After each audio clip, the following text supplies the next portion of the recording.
అధికారం సుప్రీంకోర్టుకుంది. సుప్రీంకోర్టుకుంది. ఏ అధికారం? రాష్ట్రపతి గవర్నర్ల అధికారాల పరిధిపైన సలహా ఇవ్వచ్చు. బిల్లులను నిరవధికంగా పెండింగ్లో ఉంచడం సరికాదు. గవర్నర్కు విచక్షణాధికారాలు ఇచ్చి రాష్ట్రాల అధికారాలను పలచన చేయకూడదు. సుప్రీంకోర్టులో తెలంగాణ సర్కార్ వాదన. 1970 నుంచి 90% బిల్లులకు నెలలోపే ఆమోదం.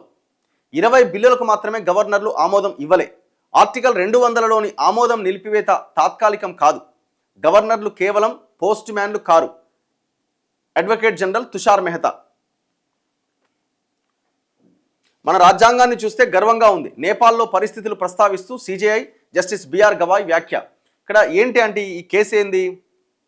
గతంలో తమిళనాడు ప్రభుత్వము కోర్టుకు వెళ్ళింది. దేనికోసం? అక్కడ బిల్లులు పెండింగ్లో ఉన్నాయి. రవి అనే గవర్నరు ఆయన దగ్గర సంవత్సరాల తరబడి బిల్లులు పెండింగ్లో పెట్టుకుంటున్నాడు. ప్రభుత్వం ఆమోదించి పంపినటువంటి బిల్లులని ఆమోదించడమా, ఒకవేళ అందులో తప్పు ఉంటే తిరస్కరించడమా, లేదు న్యాయ సలహాకు పంపించాలంటే న్యాయ సలహాకైనా పంపించాలి. ఏదో ఒక నిర్ణయం తీసుకోవాలి. ఈ నిర్ణయం సంవత్సరాల తరబడి ఎందుకు అవుతుందని కోర్టుకు వెళ్తే సుప్రీంకోర్టు చాలా తీవ్రమైన వ్యాఖ్యలు చేసింది. గవర్నర్ అయినా రాష్ట్రపతి అయినా మీ దగ్గర బిల్లులు ఇన్ని నెలల పాటు సంవత్సరాల పాటు పెండింగ్లో ఉండకూడదు, 3 నెలల్లోపుగా నిర్ణయం తీసుకోవాలి అని చెప్తే పెద్ద ఎత్తున దుమారం. ఇప్పుడు మొన్నటిదాకా ఆయన ఉపరాష్ట్రపతిగా పనిచేసిన జగదీప్ ధన్కర్ వీళ్ళంతా కూడా నిరసన వ్యక్తం చేశారు.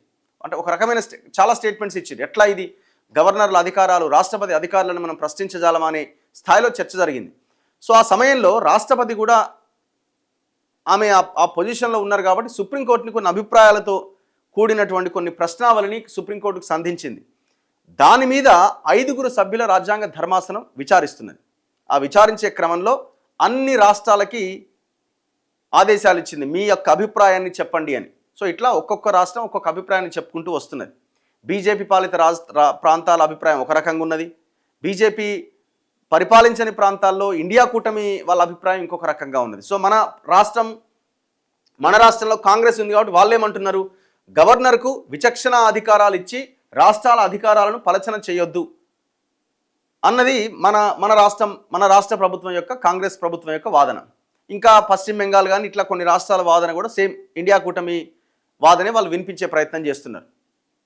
సో ఇప్పుడు కోర్టు ఏమంటుంది చివరికి అంటే, ఇప్పుడు కోర్టు ఆ సందర్భంలో ఒక వ్యాఖ్య కూడా చేసింది. గవర్నర్లు కానీ రాష్ట్రపతి కానీ మీ దగ్గరికి వచ్చిన బిల్లు మీకేమైనా న్యాయ సలహా కావాలంటే అది సుప్రీంకోర్టుకి పంపించండి, మేము న్యాయ సలహా ఇస్తామని.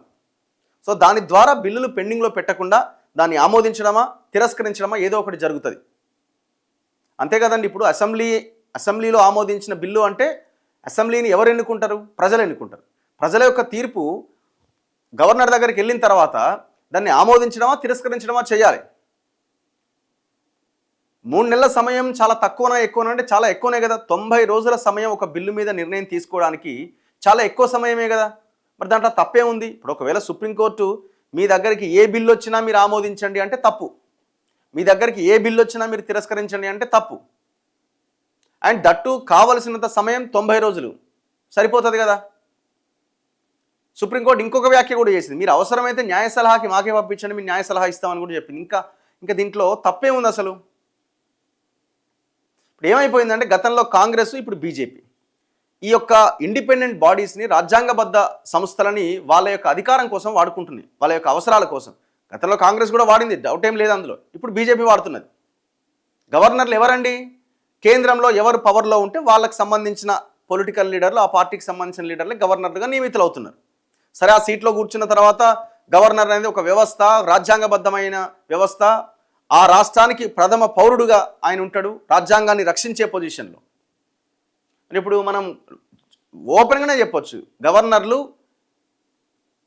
ఎవరి సలహాల మేరకు నడుచుకుంటారు అన్నది చెప్పొచ్చు. కేంద్రం ఎట్లా చెప్తే గట్ల, కేంద్రంలో ఉన్న పెద్దలు, ఎందుకంటే వాళ్ళని నియమిస్తారు కాబట్టి, వాళ్ళు ఆ పార్టీ నుంచి వచ్చిన వాళ్ళే కాబట్టి. సో దీని మీద నిన్న విచారణ జరిగిన క్రమంలో సుప్రీంకోర్టు వ్యాఖ్యానించింది, రాష్ట్రపతి గవర్నర్ అధికారాల పరిధిపైన సలహా ఇచ్చే అధికారం సుప్రీంకోర్టుకు ఉన్నదని తెలంగాణ సర్కార్ సర్వోన్నత న్యాయస్థానంలో వినిపించిన వాదనలో పేర్కొంది. రాష్ట్రపతి గవర్నర్ ఏ బిల్లుకైనా ఆమోదం తెలపకుండా నిరవధికంగా పెండింగ్లో ఉంచడం సరైంది కాదని స్పష్టం చేసింది. శాసనసభలు ఆమోదించిన బిల్లులపైన రాష్ట్రపతికి గవర్నర్లకు గడువును విధించడంపై రాష్ట్రపతి లేవనెత్తిన ప్రశ్నలకు సంబంధించి సుప్రీంకోర్టు బుధవారం తన విచారణ కొనసాగించింది. భారత ప్రధాన న్యాయమూర్తి BR Gavai, justice Suryakant, justice Vikramnath, justice PS Narasimha, justice AS చందూర్కర్లతో కూడిన ధర్మాసనం, 5 సభ్యుల ధర్మాసనం ముందు తెలంగాణ ప్రభుత్వం తరపున సీనియర్ న్యాయవాది నిరంజన్ రెడ్డి వాదన వినిపించారు. గవర్నర్కు విచక్షణాధికారాలు ఇచ్చి రాష్ట్రాల అధికారాలను పలచన చేయడం సరికాదని ఆయన వాదించారు. మంత్రిమండలి సలహా మేరకే గవర్నర్ వ్యవహరించాలని ఆర్టికల్ 200తో సహా అన్ని అధికరణలు సూచిస్తున్నాయని నిరంజన్ రెడ్డి గుర్తు చేశారు. ప్రజాస్వామ్యబద్ధంగా ఎన్నికైన మంత్రిమండలి గవర్నర్కు తప్పుడు సలహా ఇచ్చే అవకాశమే లేదని ఆయన చెప్పారు. కొన్ని సందర్భాల్లో తప్పుడు సలహా కూడా ఇవ్వచ్చు. తప్పుడు సలహా ఇచ్చే ఇది లేదని ఎవరో రాష్ట్ర ప్రభుత్వం వాదిస్తే ఆ వాదనలు కూడా తప్పు ఉంటుంది. ఎందుకంటే కొన్ని బిల్లులు వాళ్ళ యొక్క రాజకీయం కోసం ఇంకో దానికోసం కూడా తీసుకొచ్చే అవకాశం ఉంటుంది. గవర్నర్ ఒకవేళ ఆ బిల్లులో తప్పు ఉంటే తిరస్కరించే అధికారం కూడా గవర్నర్కు ఉన్నది కదా. భారత రాజ్యాంగం ఆ అవకాశాన్ని గవర్నర్ ముందు పెట్టింది, బాధ్యతని. ఇప్పుడు వీళ్ళు వాదించాల్సింది ఏంటంటే మంత్రిమండలి సలహా మేరకు గవర్నర్ ఇవన్నీ ఓకే. మంత్రిమండలి సలహా మేరకు ఒకవేళ అందులో కరెక్ట్ ఉంటే కరెక్ట్గా వ్యవహరించాలి, తప్పు ఉంటే తిరస్కరించాలి. ఇది జరగాల్సింది. ఈనాడులో కూడా ఇదే వార్త బ్యానర్ ఐటెంగా ఉంది. Justice BR Gavai supreme court chief justice మాట్లాడుతున్నారు. మన రాజ్యాంగాన్ని చూసి గర్విస్తున్నాం. పొరుగు దేశాల పరిస్థితి ఎలా ఉందో చూడండి. బిల్లుల ఆమోదంలో రాష్ట్రపతి గవర్నర్లకు గడువు వివాదంపై విచారణ సందర్భంగా సిజేఐ జస్టిస్ బిఆర్ గవాయ్ వ్యాఖ్య. ఇండియా కూటమి పార్టీల పాలిత రాష్ట్రాల వాదన తోసిపుచ్చిన కేంద్రం 1970 తర్వాత కేవలం 20 ఉదంతాల్లోనే బిల్లుల ఆమోదంలో జాప్యం జరిగిందని వెల్లడి. ఆ 20 ఉదంతాలు కూడా దేనికి జరిగిందంటే కేంద్రంలో ఉన్న పార్టీ యొక్క ఇన్ఫ్లుయెన్స్తోని అది జరిగి ఉంటుంది. అంతకుమించి ఏముంటుంది? మరి ఎందుకు ఈ రకమైన వ్యవహారం జరుగుతున్నది?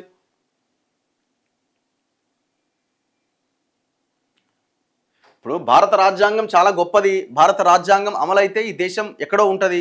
చాలా అభివృద్ధి చెందిన దేశాలు కాదు, అభివృద్ధి మనం టాప్లో ఉంటాం, అగ్రరాజ్యంగా కొనసాగడానికి కూడా అవకాశం. కానీ ఇవాళ భారత రాజ్యాంగం అమలవుతున్నదా? భారత రాజ్యాంగంలో ఉన్న ఆ మౌలికమైన సూత్రం ఏంది? సమానత్వం. సమానత్వం, ఆర్థిక సమానత్వం ఉన్నదా ఈ దేశంలో? ఎక్కడున్నది అసలు? మొత్తం ఒక 40-50% సంపద మొత్తం ఒక 10 మంది గుప్పిట్లో ఉన్నది. టోటల్ ఒక 10 మెంబర్స్ గుప్పిట్లోనే ఉంది మొత్తం సంపాదన అంతా.